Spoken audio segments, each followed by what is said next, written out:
What's good, everyone? King McClure here, and welcome to the King McClure Show. Excited to be your home for everything college basketball related all season. And today we have a packed show for you. We have 15 on 15. We have Who's Trippin'. We give you my top five power rankings. We have so much in store for you. Hank, you ready to get us started? Let's go. All right, let's go. First, we got 15 on 15. You know how it goes. Week 3, 15 minutes, top 15 teams, breaking each one down. Hank, put the timer up and let's get going. Let's go. We're starting off with number 1, Purdue.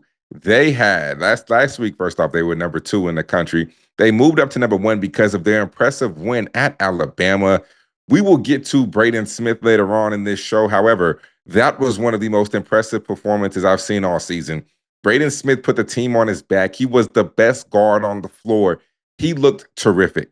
I mean, his ability to be able to score the ball when needed, to facilitate when needed, just his leadership, his poise, his confidence. He showed every single thing that you need, and he showed everything that a National Player of the Year candidate would need to show, especially in a game against Alabama, whose crowd was rocking, whose team is absolutely phenomenal, but Purdue handled them easily, and that was a really good game. So I'm impressed with Purdue. Trey Kaufman-Renn came back.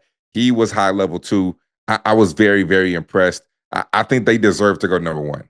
44 threes for Bama. If a few more fall in, is that game going the other direction? Is it just a cold shooting night? I mean, I think Matt Painter did a really good job of shrinking the gaps and not allowing Alabama's guards to live in the lane. Because when you saw what they did against St. John's, I mean, they scored 54 points in the paint. Matt Painter said, "You're not doing that on me." So as a result, he clogged the lane. It didn't allow Alabama's guards to get downhill. So he forced you to settle for threes, and they did. It fell. I mean, his game plan worked. They took 44 threes. I mean, to me, that's a win. But they are still a good 3-point shooting team. Alabama's going to be dangerous. Okay, who's next? Houston, number 2? Let's go. We're going Houston number 2. They were number 1 last week, but they dropped. This is a team who had a really impressive win against Auburn. I mean, that was pretty much a road game. And Kingston Flemings, Chris Senac Jr., those two young men combined for 40 out of the 72 points. They honestly, truly carried this Houston team. But I really think that Houston has a chance to do something special again. This could be the year of Kelvin. However, when you're relying on 2 freshmen as heavy as he'll probably have to rely on them, I don't know. That inexperience, that youth might come to bite you. Let's go to number 3, the UConn Huskies. Last week they were number 4. They moved up 1 spot. I really, really, really like this team. The win against BYU, yes, they gave up a 20-point lead in the second half. They didn't shoot the ball great. Solo Ball did not play well, but you still find a way to get it done. Demery is as good of a guard that was in his transfer portal. He's as good as anybody in the country. I mean, you saw what he can do at the end of the games. But I think if you're UConn, you learn that you don't have to rely on Solo Ball or Caravan. Demery can go get it done at the end of the games. So I think that UConn will be a dangerous team. And when they figure it all out, I mean, Reed was phenomenal. But when they figure it all out and they get Braylon Mullins back, I think this is a potential Final Four squad. Let's go number 4, the Arizona Wildcats. Number 5 last week, number 1 this week. If I'm being honest, they have the best resume out of everybody in the country. I mean, you beat UCLA, you beat Florida, you already have 2 top 15 wins. You're playing UConn on November 19th. You're at number 3 UConn. That's going to be a tough battle, but they have the toughest resume. Tommy Lloyd ducked no smoke in this preseason, and I love every single inch of it. Jaden Bradley has turned the corner, and he's leading these young guys. I mean, when you look at Koa P had a phenomenal game against Florida. After that, he's just been pretty decent. He hasn't been great like we saw him against Florida, but he's been very decent. Brayden Burries is a freshman who really hasn't came to play. DeLorso has been phenomenal coming off the bench. However, Jaden Bradley is that dude. Defensively, offensively, his leadership is what you're starting to see, and it's been really, really on display. Let's go to number 5, Duke. Last week, they were number 4. They dropped 1 spot. I mean, when you play at Army and you win 114-59 on Veterans Day, I get the game was special. Coach K was honored and all of that. However, you play Army, You smack Indiana State, you might have to drop one, especially when every team above you has played tougher, stiffer competition. But don't get it twisted. This Duke Blue Devils team is extremely high level. They'll play Kansas on Tuesday, on tomorrow, recording this on Monday. They'll play Kansas tomorrow. That'll be a really good test, especially if Kansas has Darren Peterson. Right now, we don't know if they will, but if Darren Peterson plays, it'll be a potential matchup of top 3 draft picks when you look at Darren Peterson and Cam Boozer. So that'll be a really good test. I do think they can win that game. They will win that game. But it'll be a good test nonetheless. Boozer had 35 points versus Indiana State. Sheesh. Let's go to number 6.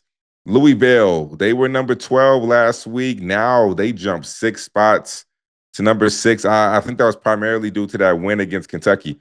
I mean, 96-88. That was a high-scoring game, high-level game. Michael Brown was phenomenal. You know what? I want to say it was either last week or the week before. I really gave a lot of crap to Michael Brown. I said that he did not impress me when they played in that exhibition game. I said he was not good. I did give him a pass and allowed him to have a bad game as a freshman, but I did give him some crap. So now I want to take back my statement and say that Michael Brown Jr. rose to the occasion against Kentucky. He showed why he was one of the best guards in the country. That young man right there is absolutely elite, and he showed why on one of the biggest stages, and he showed when it mattered. The exhibition game didn't count against their record. This game actually counted against Kentucky, and to me, that was impressive. My bad, Michael Brown Jr. You are legit. You are that dude. Hank, I'm man enough to be able to admit when I was wrong, and I can take back my mistakes. This is nice, but you know what? You didn't just criticize him. You also said, "I know you have it in you to do better." And I imagine whether he was listening to this show or he had other people in his life, coaches, whoever, who were telling him the same thing, he brought it. He delivered. He was on fire. He definitely brought it. All right, let's go. Number 7, Michigan Wolverines. Last week they were number 6. They dropped 1 spot. I have not been impressed. I have not been impressed at all. You barely beat Wake Forest at home. And then you sneak a win by a TCU, which you were down in majority of the game. I am not impressed. They have not figured it out. Big Yaks has not looked good. They have not figured it out. I am concerned. I think that they are, I mean, maybe not this week. That game against San Diego State could be sneaky, but I wouldn't be surprised if Michigan drops a big one early on based off the way that they've been playing. We're going to get to these guys later, so hold on. Yes. I got questions, too, about this. Let's go. Number 8, Illinois. They were 14 last week. They jumped up 6 spots to number 8. They had a huge win against Texas Tech. My man, Stojakovic, oh, my goodness. He was so impressive, and it wasn't just on the offensive end like you would think. Yes, he scored buckets. Yeah, he was able to get to his spots and be able to be creative and show that he could get it done off the bounce. But it was also defensively. They had him on Christian Anderson for majority of the game. And you know what? He made it tough. His length, I mean, he got blocks. He got hands on, he got his deflections. I mean, he made it so tough for Christian Anderson. Christian Anderson didn't even have a great game. I mean, he ended up with about, I think, I want to say 11 points. But that was a really big win, and they'll be tested on Wednesday. They play Alabama. That will be a massive test, but I do think that Illinois can handle those guys, but we'll see. We'll see. Number 9, BYU. Last week they were number 7. They dropped 2 spots. They lost to UConn in Boston at TD Garden Arena, which was pretty much a home game for UConn. So they went to the road, but I was impressed because you didn't have Kennard Davis because of whatever happened because of the DUI. So he didn't play. So you miss his scoring, you miss his defense. And then Keita goes out early on in the game. So your defensive anchor is out. And AJ DeBanster was horrible in the first half. The game honestly looked like it was just a little too fast in the first half for him. However, he flipped the script, settled in, and dominated and showed why he will probably be the number 1 pick in this upcoming draft. So I was impressed. They were down 20. They came back, had a chance to tie it. Rob Wright turned the ball over towards the end of the game. Had he not turned it over, I really do think they had a chance to be able to take that lead or potentially tie that game. So I was impressed with BYU in their fight without Keita or Kennard Davis. Let's go to number 10. The Florida Gators. Todd Golden, Alex Condon, Thomas Ha. I mean, what else can we say about these guys? They win a close one. They beat Florida State. They dominated Miami. This week they don't really have anybody good. They're playing Merrimack, but I still have some questions about this team. I still think they need to answer a few questions, Hank. I think they're good. We know what their front court can do. We know how good their back court has been individually at their previous schools. However, collectively, to me, as of right now, I still need to see more from this group as a unit. Yeah, I would like to see more out of them before we get to SEC play. But you told me this a while ago. It takes a little while for these transfers to start to gel, right? You can't expect them to like click out the gate. For sure. Whoever can gel the quickest is they're usually the teams who have more success early on and will be, I guess, more prepared in the long run. So you are absolutely correct. Let's go to number 11, the Crimson Tide of Alabama. They lost to Purdue in a really tough game, but Purdue, once again, is one of the top teams in the country. They still only lost by 7. They are in a gauntlet this week. They are in grind mode. They will be tested. Nados will see how good his team is this week. Check this out. On the 19th, they play number 14, Illinois. On the 24th, they play number 19, Gonzaga. Oh, my goodness.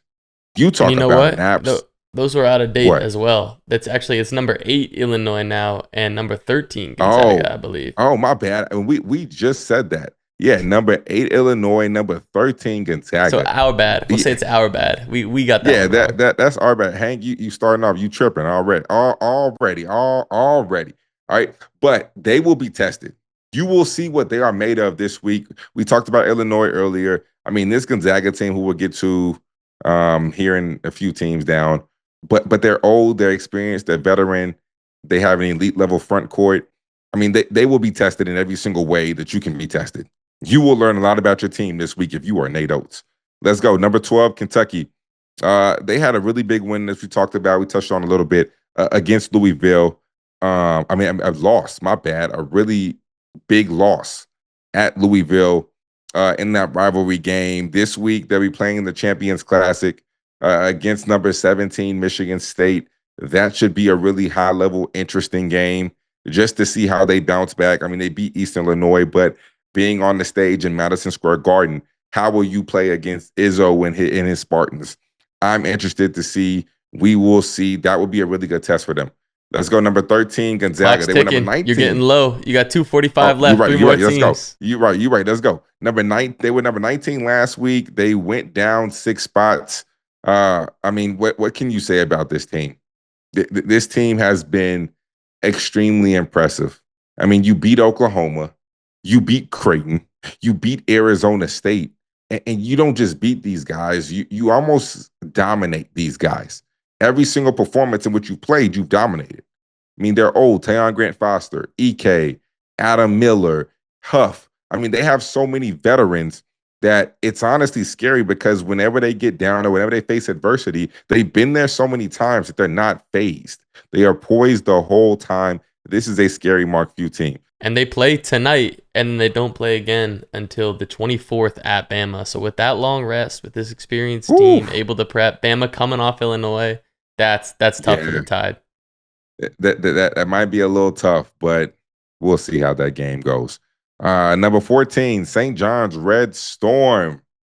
I'm still not sold on them. I am still not sold. I hate to say it, but on the 24th, they will play against number 16 Iowa State. I think Iowa State is going to expose them once again.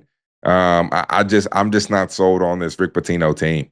I'm not. I think you have a lot of guys who like to score the basketball. A lot of guys who do the same thing. I don't think that you really have a lot of playmakers. I don't think that you have guys who can really live in the paint and really create for others. I don't think you have guys who can really stay in front of the basketball. Alabama showed you that. Alabama exposed these guys. They can't guard this. They can't guard a soul. Their help side defense is okay. I mean, Ejiofor, to me, is legit for sure. But everybody else, I'm a little skeptical on. Let's go. Let me get back on track. Number 15, Texas Tech. They lost at Illinois, which was a really tough environment to play in. That Illinois crowd was absolutely berserk. They were going crazy. JT Toppin is an absolute monster. Check this out right here. Hank put this in the notes. Against Illinois, JT Toppin had his 5th career 30-point double-double, the 4th most in Big 12 history, behind Michael Beasley, Kevin Durant, and Blake Griffin. No doubt in my mind, he will surpass Blake Griffin and Kevin Durant this year. You mean to tell me that he's not going to get 3 30-point triple doubles in the rest of the season? He 100% will be able to be second in Big 12 history. Will he beat Michael Beasley? I don't know about that one. Michael Beasley is However, the greatest of all time. I don't know. whoa. I don't know about the greatest of all time, but Michael Beasley was an absolute dog. That was a bad man. That's a bad man, Hank. What I've seen him do. I was a young pup watching Michael Beasley put on shows at Kansas State. Yeah, he was good. He was really good. Let's go to this week's Fallen real quick. Number 19, UCLA. Last week they were 12. They dropped 7 spots. They lost to Arizona. I still think they're a good team. Mick Cronin is a good coach, even though he says crazy things during press conferences. I think Mick Cronin is a great coach. I think Donovan Denton is one of the best point guards in the country. No doubt in my mind, they will bounce back, and they'll be really good in this Big Ten. But that's 15 and 15. Interesting list this week. New faces. But Hank, let's transition. All right. That's the 15 and 15. That's the AP top 15. But I asked King earlier, I said, what would you do if it was your top 15? And he said, I can give you a top 5. So that's what we're going to do right now. King, take it away. Who makes your top 5? The correct top 5, I should say. Yeah, so this is my top 5. My top 5 power rankings. Let's start it with number 5. We're going Duke. I'm putting Duke here because they haven't done anything to drop out of the top 5, but yet they haven't done anything to really move up. Right? I mean, the 2 wins they had this past week weren't really impressive, but they're still a really good team. And Cam Boozer is still one of the best players in the country. Isaiah Evans is an elite level sniper. There's a lot to like about this Duke team. So I'm going to place them here at number 5, all right? So then next, we're going number 4, we're going UConn. I'm really impressed at what they did. Despite how it looked, they got the win. They got it done. I'm going UConn number 4. Number 3, we're going Houston. We're going Houston number 3. And the reason why I put Houston number 3, despite them winning technically at Auburn, it is because the 2 teams in front of them, I just think, have more impressive resumes, more impressive wins. But Houston is a great team, but that's why I have number 3. Number 2, we're going Purdue. While we're on Houston real quick, tell me about these freshmen. Tell me about Flemings and Sinak. I just think that last year when you looked at Houston's team, I think that LJ Cryer and Jawan Roberts, when Houston's offense almost hit droughts, because they hit droughts a lot. Defensively, we know what Houston brings to the table, but offensively, there were times in which Houston couldn't put the ball in the hole for 4 minutes, 5 minutes, 6 minutes. So what they would do in those moments is they would get the ball to LJ Cryer, they would get the ball to Jawan Roberts, and those were your bailout options. Sharp was hot some games he wasn't. Sharp was up and down. He was very inconsistent, but a lot of that was due to injuries. Uzan took a step as far as growth defensively, and offensively he had his moments, but he's still not a consistent scorer. He's more of a true point guard looking to facilitate and can score at times. So my biggest question going into the season was who we're going to replace. Who's going to replace LJ Cryer? Who is going to replace Jawan Roberts? And I think that you got that answer in this Auburn game. Kingston Flemings can replace LJ Cryer, and Chris Sinak can replace Jawan Roberts. You have 2 guys. Now, although it looks different, Hank, I do think that both of these guys are talented enough to be able to replace those 2 veterans that Kelvin Sampson lost. Now, here's my question for Houston, though. Uzan has never played off the ball in his career. As of right now, it looks like Kingston Flemings is going to run the show. Late in that game, Kingston Flemings had the ball in his hand. How does Milos Uzan adjust to coming off of the basketball and playing alongside of a point guard in Kingston Flemings? That will be the question that needs to be answered, right? That's my next level question. Now that we've seen that Kingston Flemings can step in and be that guy for Houston, my next question is, how does Uzan respond to being an off-ball guard? Those are the questions that need to be answered. We will see as they move on If throughout the they season. So if let's they move figure on. it out, if it works out, If what's they the if they ceiling for this Houston team? if they if they figure it out, I think that this is a Final Four team. I mean, I think defensively they are good enough to get you to the Final Four. Offensively, that's where I have the questions. But if they figure it out, if UConn can figure out how to play off ball, if Kingston, Flemings, and CNAC prove that this one game against Auburn is not a fluke, I think that this is a Final Four potential team for sure. But let's All right. move on to number two. Number two, I have Purdue. We know what that win was. We talked about it earlier. A very impressive win on the road. Probably, arguably, one of the most impressive wins of the season. So Purdue right here, number two. And number one, we have Arizona. Arizona has the toughest resume. They have the best resume in all of college basketball. 2 top 15 wins. Impressive. Jaden Bradley, dog. Arizona right now, when it comes to my rankings, Arizona's number one team in the country, in my opinion. Yeah, they're good. They're good. Tommy Lloyd, they're good. They dug no smoke. Can't wait to see them play against UConn this week. I love it. That's gonna be a great game, and we're about to get to your must-watch games of the week, where we can hear a little more about it. But I gotta ask first, like for the AP rankings, what is it that matters the most to these votings? What are they looking at, especially this early in the season, where there are only so many legitimate games to go on?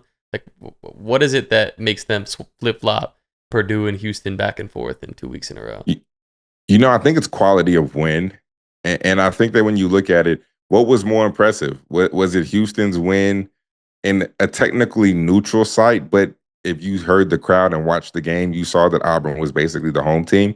What's more impressive, a win against number 20 Auburn or whatever they were ranked, or Purdue's win at number 8 Alabama? I mean, clearly number 8 Alabama, which is a true road game against a better opponent, factors in. So that quality of win, I feel like the AP voters carried more weight than Houston's win. So I think that's why you saw them flip flop. Now, the week before, I do not know. I don't know why in the world they switched. I don't think they deserve to switch. But as for this week, I completely understand. I mean, yeah, it does make sense why they would make that change, but it also kind of feels like, especially this early in the season, sometimes they're just tweaking the rankings so you and I have something to talk about on podcasts like this. I'm good with it. The other thing I'm wondering, and it comes in, I got to ask about your rankings too. Are we like over-indexing a little bit on these early top 15, top 25 matchups because we don't have that many chances to see these teams play? So when a team like Arizona pulls off the win over Florida, like, are we sure Florida's still not a top 5 team in the country just because of one game where Kobe popped off? I mean, I don't think that we are over indexing, but I do think that where Florida sits out right now is deserving. I mean, you had a chance to go play against Arizona, and Arizona beat you. So I do think you deserve to drop. And they haven't dropped any further than what they dropped in that 1 week. I don't think so. Maybe I could be wrong. No, you're but right. They stayed the same today. Yeah. Yeah, they stayed the same. So I think that they are more than deserving. So I think that you don't get penalized harshly unless it's a massive upset. When we have these top 25 matchups and these quad one teams, I truly think that the AP voters are fair in how they penalize people for losing in top 25 matchups, which I do respect because we hear a lot of the chatter in the college football playoffs and how teams get penalized in certain scenarios. I do think in basketball, which I don't really get into that because I don't know a lot about that. Huge college football fan, but I don't know the ins and outs and the true weeds of it. But I do think that the AP group is very fair in how they penalize these losses early on with top 25 matchups. All right. I like it. It's something I think as we get deeper into this season, there's going to be one or two teams. Maybe this is something we talk about. We put some time into it and talk about it next week. But just like who are we going to be wrong about? Like we can see it coming in advance, Yeah. No, for sure. So when we talk about these top 25 matchups, all right, this week we have top three, our top 3 must-watch games. Top 3 games that you must watch. And here are my top 3 games, all right? So I want to say number 3. Let's start at number 3. All right. Now, I have to put this in there. I have to preface this by saying, if Darren Peterson plays, big if, because we do not know. Right here, you see the tweet. Bill Self on Darren Peterson. We are not obviously going to have him, at least for the immediate future. I just don't know how long that'll be. That's a good Bill Self impression right there. I like that. You sound just like him. That didn't sound too good to me. It seems like they're not going to rush him. I mean, why would you want to rush him? I mean, this young man, when you talk about his future is bigger than just Kansas. It's NBA star potential. So they're not going to rush him back. So if he does not play, I still think it'll be an intriguing game. But if he does play, this is my number 3 game of the week. Number 25, Kansas at number 9, Duke, 8 p.m. Central Time on ESPN. I mean, Cam Boozer, Darren Peterson, if he plays. I mean, that's just cinema. That is mainstream television. That is future NBA all-star caliber type of matchup. If Peterson plays, who gets the assignment on Duke? Oh, that's a great question.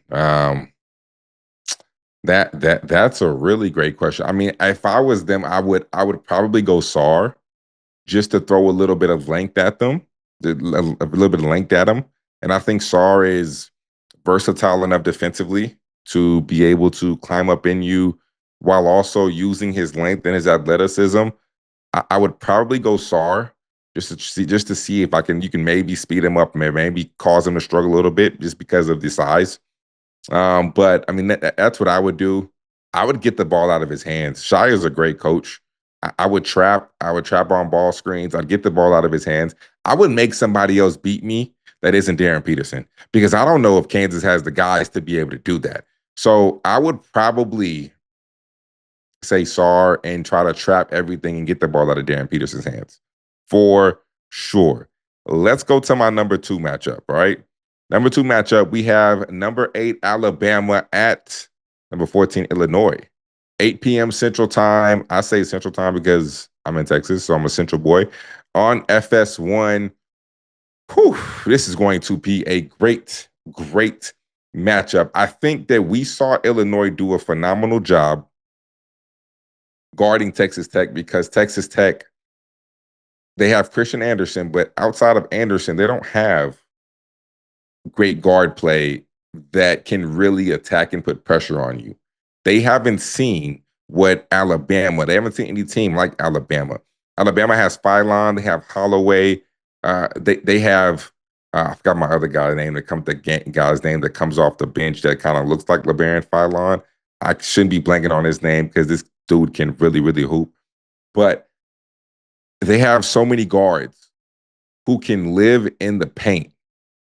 I don't know if Illinois can really guard one-on-one well enough to keep those guys from doing whatever they want to do. Because Alabama can put you on an island and expose you and make you look really, really bad. So for Illinois, yes, Stojakovic did a good job on Anderson. However, you're going to need Boswell to step up, and you're going to need the freshman from Illinois to step up too and be able to guard somebody. But if you can't guard, Alabama will expose you, and Nados will expose you. All right, before we get to number 1, here's my honorable mention. Number 24, Wisconsin, at number 7, BYU. It'll be 3:00 p.m. Central Time on Peacock.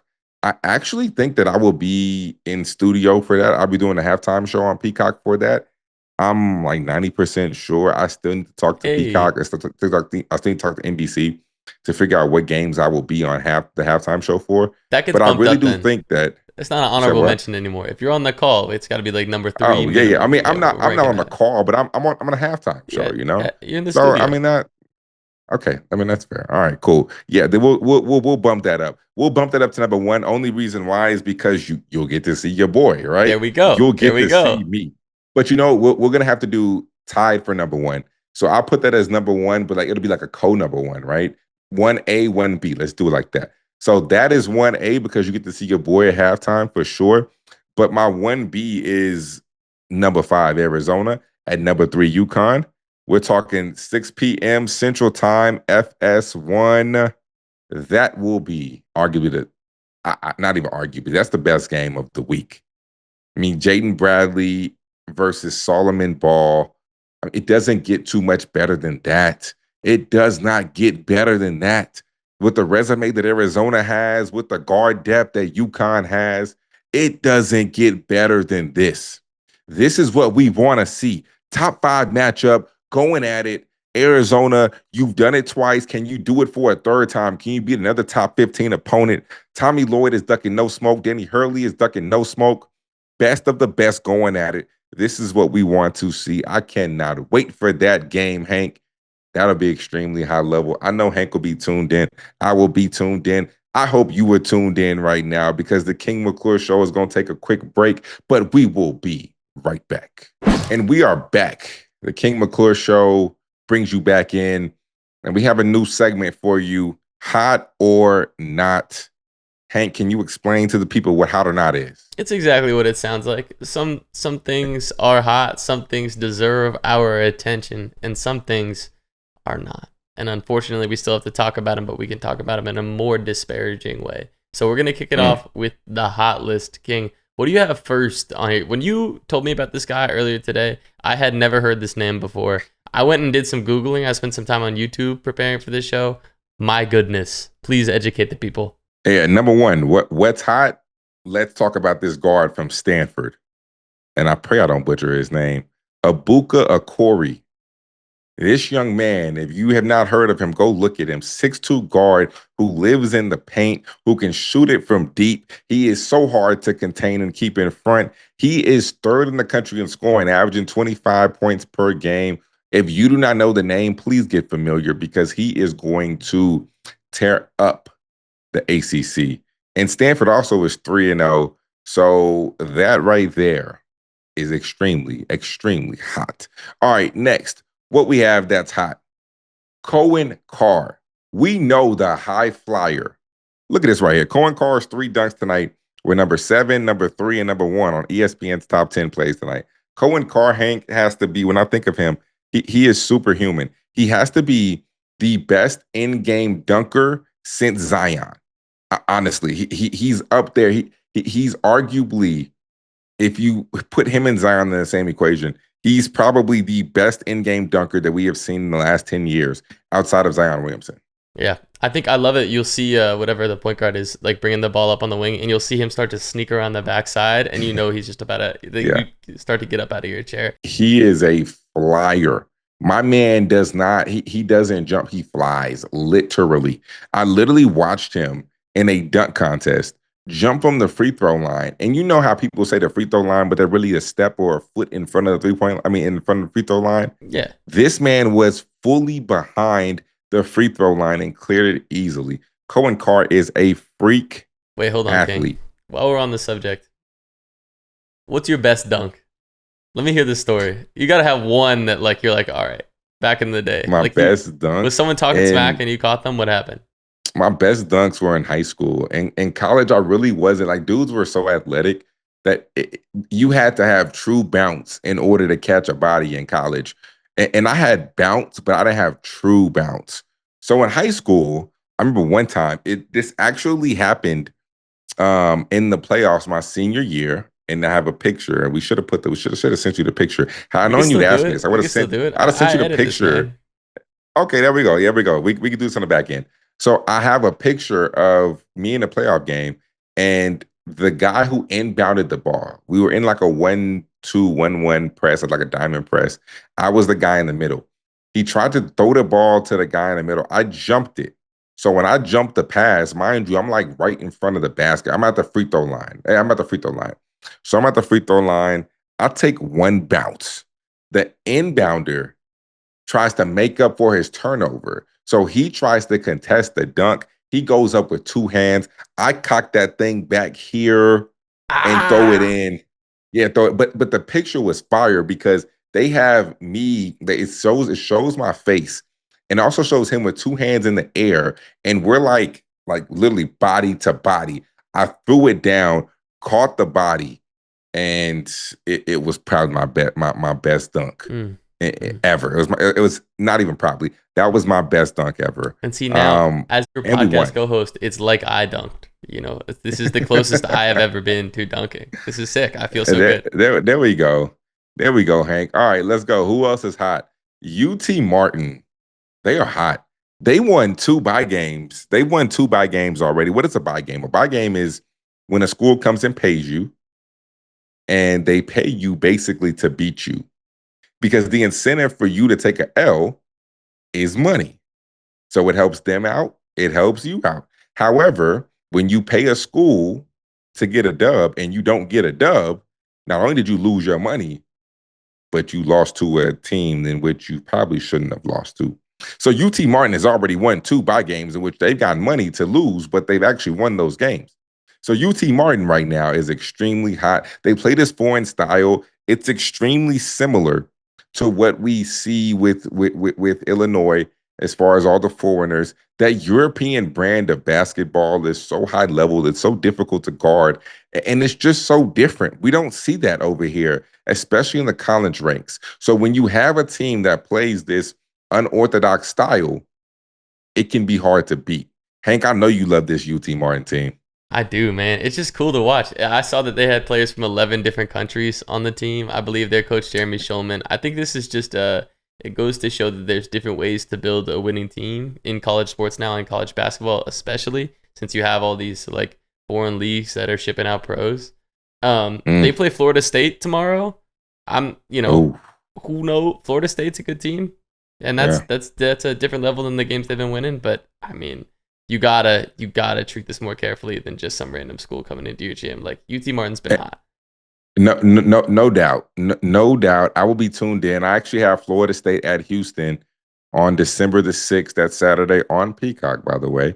But no doubt in my mind that Florida State has heard the chatter about this UT Martin team, and they are not going to take this team lightly. They are going to be locked in. We honestly should have put that as an honorable mention for games of the week. So let's just plug that right now. Yeah. That is one of my games of the week. That's an honorable mention because that is going to be a really, really good game. And if Florida State is not careful, if they are not locked in, UT Martin is going to pop you and really, really step onto the radar. All right, last but not least, let me take this one. Rec specs are hot right now. Frank, what is a rec spec? You just call me Frank another time? Hold on a second. My bad, Hank. Oh, I don't. Hold on keep a second. Calling you Frank. Yo, so I edited him out of the last episode, but this time I gotta leave it in. What's going on? Is Frank easier? Is it better? It just rolls off the tongue a different way? Yeah, I just feel like when you say Frank, I don't know. Maybe it does roll off the tongue. My bad, Hank the Tank. Tell me what rec specs are, because I have no idea what this is. It's like rec specs are like, it's like here. It's this. It's the goggles. It's if you guys are listening to the podcast on YouTube right now, I'm showing it's a picture of Robbie Avila from St. Louis and Wilhelm, I'm gonna say Breedenbach from the GCU. They went head to head, the battle of 2 big men, and they both have the wraparound prescription goggles on, which is one of my favorite basketball looks. I gotta be honest, what I was excited about for this matchup is the fashion, for sure. These dudes, these are rocking. And if you could see King's face right now, he's not buying it. He doesn't think the rec specs are hot. Hank, you look like when you played basketball, you wore some rec specs. Is that true or false? 2020 vision, my guy. It is false, unfortunately. And what do you mean played past tense? All right? Pull up to the Shibuya Hills court. I mean, Hank? I do. You still hoop? I think it's a different level, I'm sure, than what you're used to. But yeah, I play. I go to the park. And also, like, King, I've had my moments. My player comp is like imagine Ty Jerome, but like less athletic.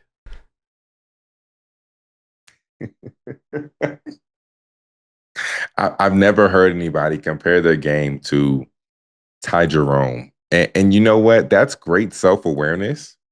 And I applaud you for that, because a lot of guys probably would have got on here and been like, yo, I'm like Tyler Hero in the park. But my man Hank said, I'm Ty Jerome, but just less athletic, which Ty Jerome doesn't even play an athletic brand of basketball. So to say less athletic is honestly very intriguing. And I would love to see this, Hank, because that's one of the most Christmas interesting time, I'll be comps I've back ever in heard. Texas. I would love to get on. You could see me put on my heavy ass ankle brace. You really, you know, like 4 pounds. That's the reason I'm slow, by the way. No other reason. Just the brace. Look, when we get old, as we get older, safety is key. You just want to get good cardio, and you do not want to um, have any type of injury that hinders you from doing your real job or your real work, or that hinders you or slows you down in actual life. So I get what you mean. However, if you're gonna put on this ankle brace, you might as well put on the rec specs too, Hank. All right, All right, wait. Let me. There is no better transition to go into the not hot section now. And we teased this earlier. Michigan has been letting us down so far this year. You told me that Big Yaxel Ledenborg was one of your favorite players coming into the season. He has not impressed so far, and for the life of me, I can't figure out what Michigan is still doing up there in the top 10. So please, King, help me out here. What's going on with Michigan? I think they just have to figure it out. When you look at what they are doing right now, they're playing almost three bigs in a sense. I mean, Yax can play on the perimeter as a wing, but he's best at that four spot. But when you have him, you have Morris Johnson, and then you have big fella down low. I'm blanking on his name, y'all. I am human. Do not judge me. But the big 7'1" guy who can really, really do a lot of things and is honestly climbing up draft boards. I want to say his name's like Mara or something like that. I'm blanking on names right now. It's been a long day. But when you play those three guys simultaneously, it's kind of, I feel like it's kind of hard. It's hard for spacing purposes. It's hard for a plethora of reasons. However, they just have to figure it out. I mean, they're good. Elliot Cadeau is good. Namari Burnett is good. But you just kind of got to figure it out. And no doubt they will be able to. But right now, you are absolutely correct. They do not look good. I'm a little concerned, and I have not been impressed. Let's go to this next one because me and you disagree on this, Hank. And I think this is one of the most ridiculous things you've ever told me in a rundown meeting. And I'm just going to let you, we're going to play the clip, and I'm going to let you give your thoughts on this, and you tell the people how ridiculous this is. Go ahead. All right. First, I'm going to say this is episode 3. So I will blow that ridiculousness meter out of the water. Just wait. All right. But here's the clip right now. For the people watching at home, this is a game against Green Bay in Minnesota. As the clock ticks down, Minnesota inbounds the ball with 1.9 on the clock, puts up a shot from beyond half court, and drains it. Like nothing but nylon. All right. But they went back and reviewed it, and apparently the shot got off 0.1 seconds too late. So it didn't count. Hank then proceeds to tell me, go ahead and tell me what you said. I don't want to live in a world where that's not a bucket. I think if the shot goes in, and I spent some time thinking about this, so I cleaned up the take a little bit here. This is what I settled on. If the shot is from half court or further back, and it hits no rim, no backboard, nothing but net, you should get an extra half second after you release the ball for it to count.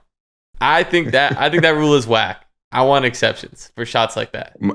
So mind y'all, earlier on, Hank has cleaned this up for the people. But when it was just me and him talking earlier, my man says, that should count. That should count. I don't care. If you shoot it half court or beyond, it should be a bucket, no matter if it got off in your fingertips in time or not. That should count. And I'm like, Hank, what? No. There's a reason why we play a game with a time limit.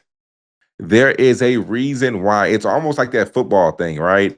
Like if it hits zeros and you throw a touchdown and you still are able to score. No, that's football. That is not basketball. In basketball, we play a game where that thing better be out your hands by zeros on the clock or it does not count. Hank, we should add you to the Who's Trippin' segment because you are absolutely tripping, half court or not. You put me in that segment every week.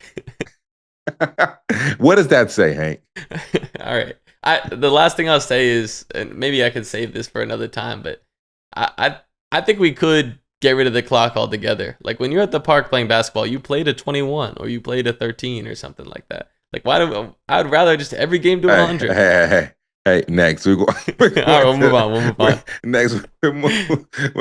Hey, Hank, this one, Hank, this one might make you.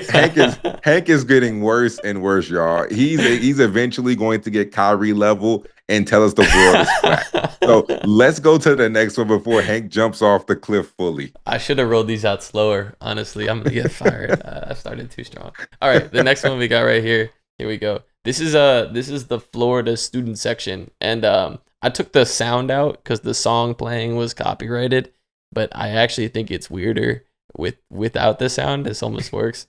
King, can you tell the people what you're seeing? Uh oh, this is a TikTok dance. So they had the whole student section doing a TikTok dance. Uh, yeah. This is not it. I'm not going to say they are fully tripping, but this is just not it, and it's kind of cringe. It's actually super cringe. I mean, I could see, like, you know how like Kansas or like Arkansas, they do their little saw thing where they're like moving back and forth, or like they have their like woo pig suey or like the rock chalk. Like I could see that. But to choreograph a whole TikTok dance in the student section, that's absolutely cringe. Especially when half the student section they don't have rhythm. They're not even doing it correctly, Hank. This is not it. And Frank literally puts in the rundown. He says, Florida student section, ew. And I wholeheartedly agree. Let's not make this a trend. Let's not make this a habit, because that's not it. Shout out to Florida, but that right there is not it. And the King McClure Show is not it. We still have more for you, but we will get to what we have more, including who's tripping, when we come right back. We are back in the King McClure Show, and another new segment for you. My name is King. So Hank came up with this. Yeah, I called you Hank, not Frank that time. He's been giving me crap for it all day. But he came up with He's been getting my name little wrong play. all day. Okay. Well, he had a play on words of my name, and we're going to do a segment called Kings of the Week, where I give out crowns to the kings of the previous week. So let's start this off with Purdue. Braden Smith, Trey Kaufman-Renn, you get a crown. Braden Smith, phenomenal. 29 points. Trey Kaufman-Renn, 19 points and 15 rebounds. On the road at Alabama, we touched on it earlier. They went in, they were poised, they were confident. They propelled their team to a win. So for that, you get crowns. Let's go next. We touched on him earlier in my How to Not segment. Abuka O. Why you butcher this man's name like that? Abuka Okori. What'd I do? Oh, I forgot the R. You left out the R. Yeah, you put Okori. Abuka Okori, averaging 25 points per game. Stanford off to a 3-0 start, third in the country in scoring. This young man right here, you get a crown. Going next, Kingston Flemings. Ooh, bad boy right there. The whole Auburn game, honestly. Not at the end, but the whole Auburn game. He was phenomenal. Kingston Flemings, young man, you get a crown. The way he played, the way he was able to get to his mid-range, the way he was just confident in the moment on the road, quote unquote, on the road, he looked good. He stepped up when this team needed him the most, and arguably the biggest game of the season. I expect a lot of things from this young man. So for his performance against Auburn, he gets a crown. And we should honestly give a crown to CNAC too, but we didn't put CNAC on the list.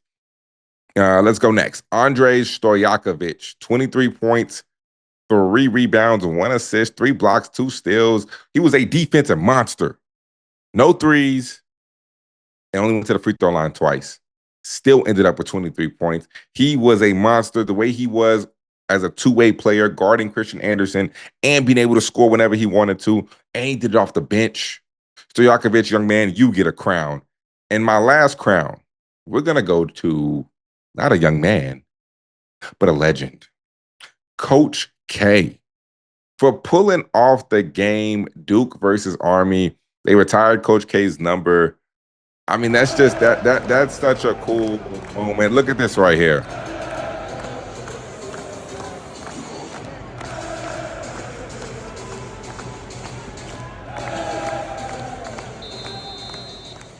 That that that that was such a cool moment. And Coach K, for everything that you've done, you should honestly get a crown every single week. But what he's done for our game, he is absolutely phenomenal. He's a legend. He's coached some of the greats. But to take it to another level and to be able on Veterans Day to do what he did, to have Duke to come to Army, regardless of the result, it was just a special moment to play in front of, a group of fans that typically don't see that level of team. I thought that was special. That was incredible. So, Coach K, you get an endless amount of crowns. All right, let's go. Let's transition now to one of my favorite segments. Who is tripping? Who's tripping? Well, we talk about who in college basketball is tripping in the previous week. We have two this week. Actually, we have three. We have three. All right. We talked earlier about buy games.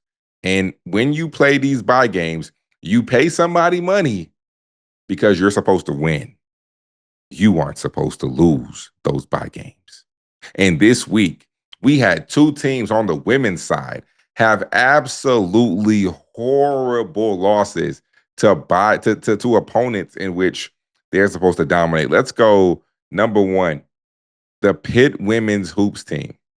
They lost to University of Scranton. Hank, I'll give you 5 points if you can tell me where Scranton is. It's in Pennsylvania, and I watched The Office. Is the only reason I know that. Come on now. Okay, well, I did not know where Scranton was.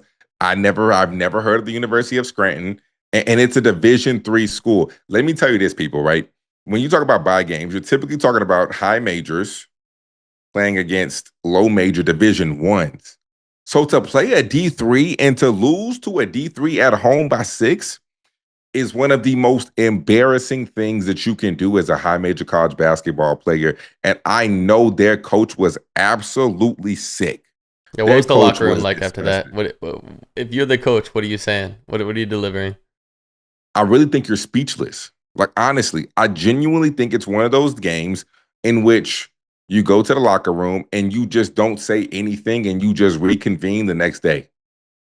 Because you have to wrap your mind around the fact, number one, we just lost to a Division III. Number two, is my job on the line? Am I about to get fired for having a loss this bad? Like, these are the losses that get people fired.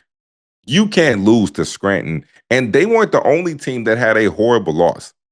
The Purdue women's hoops team, they lost to Purdue Fort Wayne. You can't lose to the state. The big school can't lose to the smaller state school. That can't happen in anywhere. I don't even know what Purdue Fort Wayne is. What division is that? Is that Division II? I think it's still technically D1, but it is it's the child school where Purdue is the parent school. So this is like letting your kid beat you. This is yeah. If it is Division I highly apologize.